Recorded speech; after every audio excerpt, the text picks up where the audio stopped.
Here, I want to see if I can get the atheists a little more riled up here. Okay. Alright. What did I want to say? First, but it's not that I have anything against atheists. It really isn't. I'm not just saying that to, like, you know, sound friendly or something. I think I almost applaud them because they're trying to be just totally skeptical and totally. However, I have to point out what I have to point out. I mean, there are real problems with this kind of atheism I see all over YouTube, let's say. But I want to say, like, how this sort of pattern forms here. What happens is that in any particular belief system, any particular predominant emotional tone that colors the way you see the world,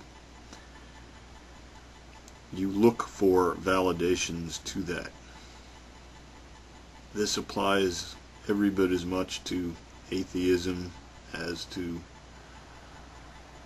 theism, if you want to say theism. By the way, I want to make totally clear, I'm not any kind of Orthodox Christian or Orthodox anything.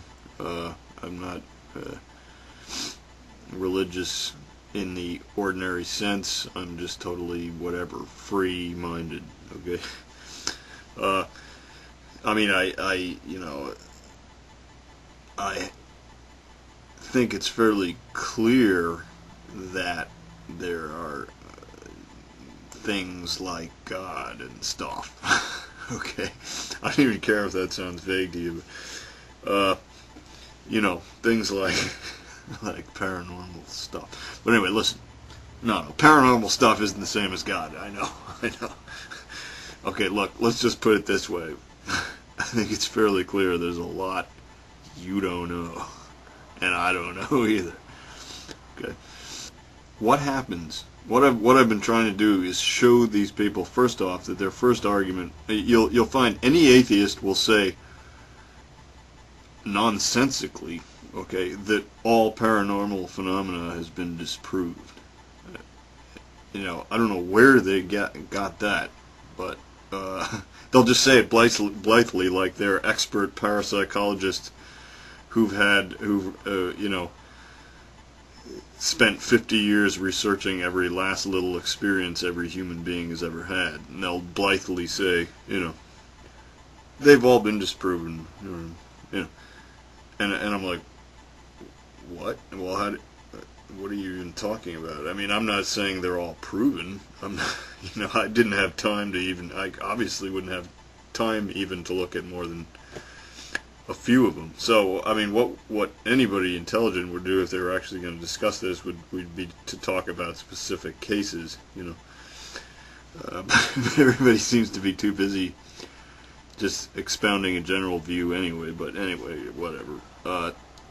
But I should do that if I'm at all serious about this. Just propose some simple cases of things that happened and why they're supposedly, or these people think that they're already explained, or and show that they're unexplained. I mean, it doesn't make much sense to say.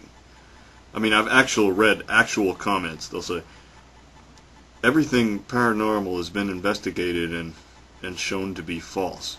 I mean, it's like you don't say that about anything. That's like saying every machine has been investigated and found to be made of steel and aluminum. I mean, it just doesn't, and especially if you're not even an engineer, or something. It's like not true. All right. So first off, you got to. But the reason that appears to happen is the atheist goes into this mindset of like, wait, I shouldn't believe in anything that's. First of all, they realize religion can be real bullshit, which it can, and so that's good. But then they go from that to like, I shouldn't believe in anything. And basically, it's all bullshit, And then some avalanche takes place in their mind where they're like, it's all bullshit. It's all been bullshit. I've been fed nothing but bullshit. I've been fed nothing but lies, And then they actually sort of, they're trying to, like what they'll say is, okay, then you present them with something like, okay, at such and such a house in 1975 or whatever, the such and such family were plagued for 3 months by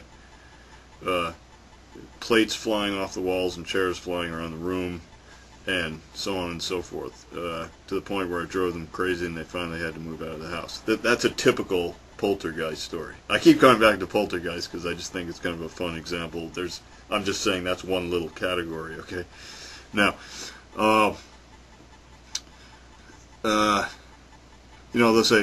they'll be like, are you actually seriously saying that is proof of anything?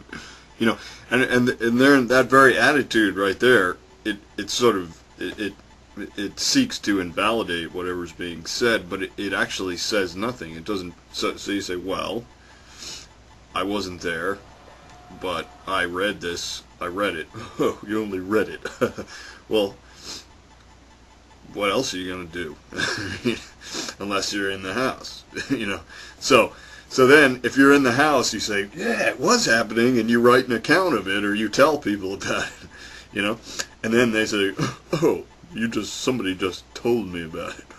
So then what, you can include, how many people can you pack into one situation like that, okay?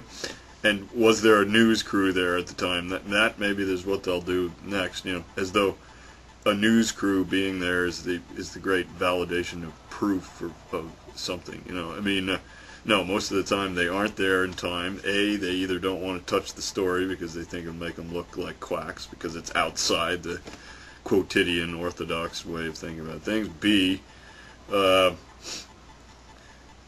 sometimes, a lot of times what happens is these things are actually suppressed. There's a kind of reality pressure of the quotidian reality to always exclude. It's like a pattern. And it either manifests itself as like the government covering something up, or people just sort of saying, I don't understand what that was, it's out of my mind, it's out, So even maybe people who see it, who can't accept it because it's too much of a threat to their reality, would say like, oh, I don't know, and they just sort of dumb down and blank out. Or they admit it, and they witnessed it, and they're excited, and they tell people about it, and they write books about it, and then there's like, a book, So, in other words, there's no way for that information to get transferred except through somebody relating an account, unless you're there, And it is rarer than quotidian reality, obviously, or else it would be happening all the time, So that's all you're really talking about there, And then, so, that plus the spin that any atheist puts on things, that it's all just something to be, scoffed at and laughed off, means that they just simply ignore. They just go like past whole realms of experience, and they have a few people saying like, oh, it couldn't have been true. So then they cite those things as if that proves something.